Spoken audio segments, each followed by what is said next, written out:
Crystal Craven, and I sing, I songwrite, I lead worship, and I am passionate about sharing what God inspires.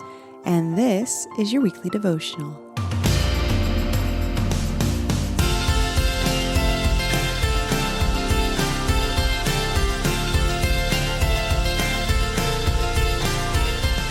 Okie dokie. Well, let's jump straight in here, and we are going to be reading from Luke chapter 20, verses 41 through 47. And it says, "But he, being Jesus, said to them, 'How can they say that the Christ is David's son? For David himself says in the book of Psalms, the Lord said to my Lord, sit at my right hand until I make your enemies your footstool.' David thus calls him Lord, so how is he his son?"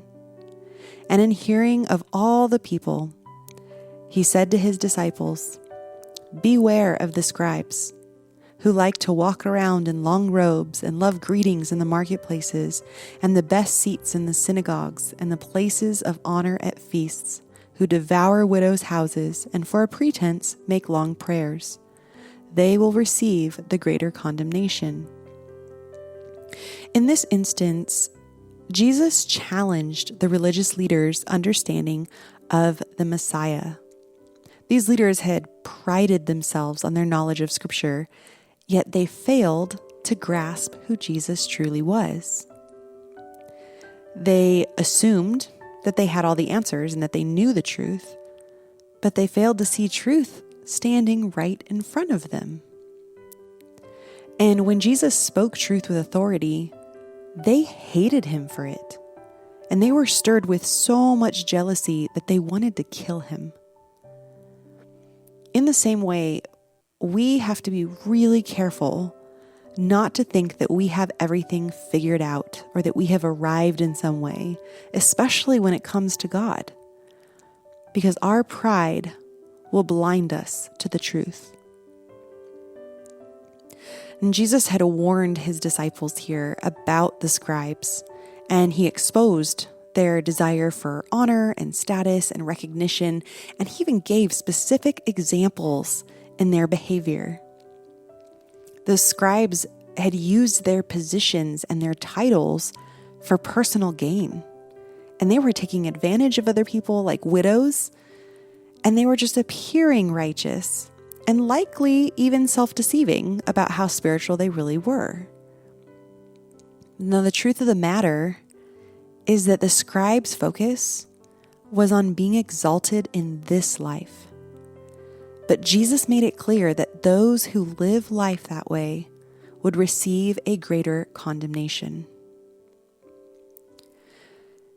If our goal is to gain status or admiration or earthly rewards, then that is all that we're going to receive. But if we live for Christ and we surrender our pride and we surrender our selfish ambition, we're going to gain something far greater: Him. Paul said in Philippians 1:21, "For to me to live is Christ, and to die is gain." The question is, are we seeking temporary glory for our own in being driven by our pride? Or are we living for God's glory, being driven by a humble submission to Him, knowing that one day we'll gain being with Christ forever? So let's take a quick moment to do a heart check. Just you and the Lord.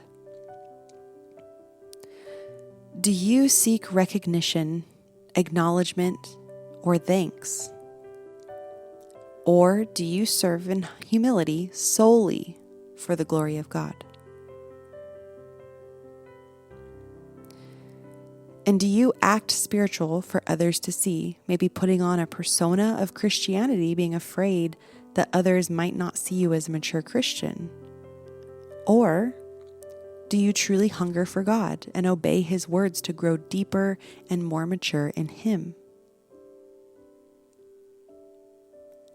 Let's not settle for fleeting praise, and let's not waste time acting like we think we should, just to gain the perception and opinions of other people. Instead, let's live for Christ alone, knowing that in the end, He is our greatest reward.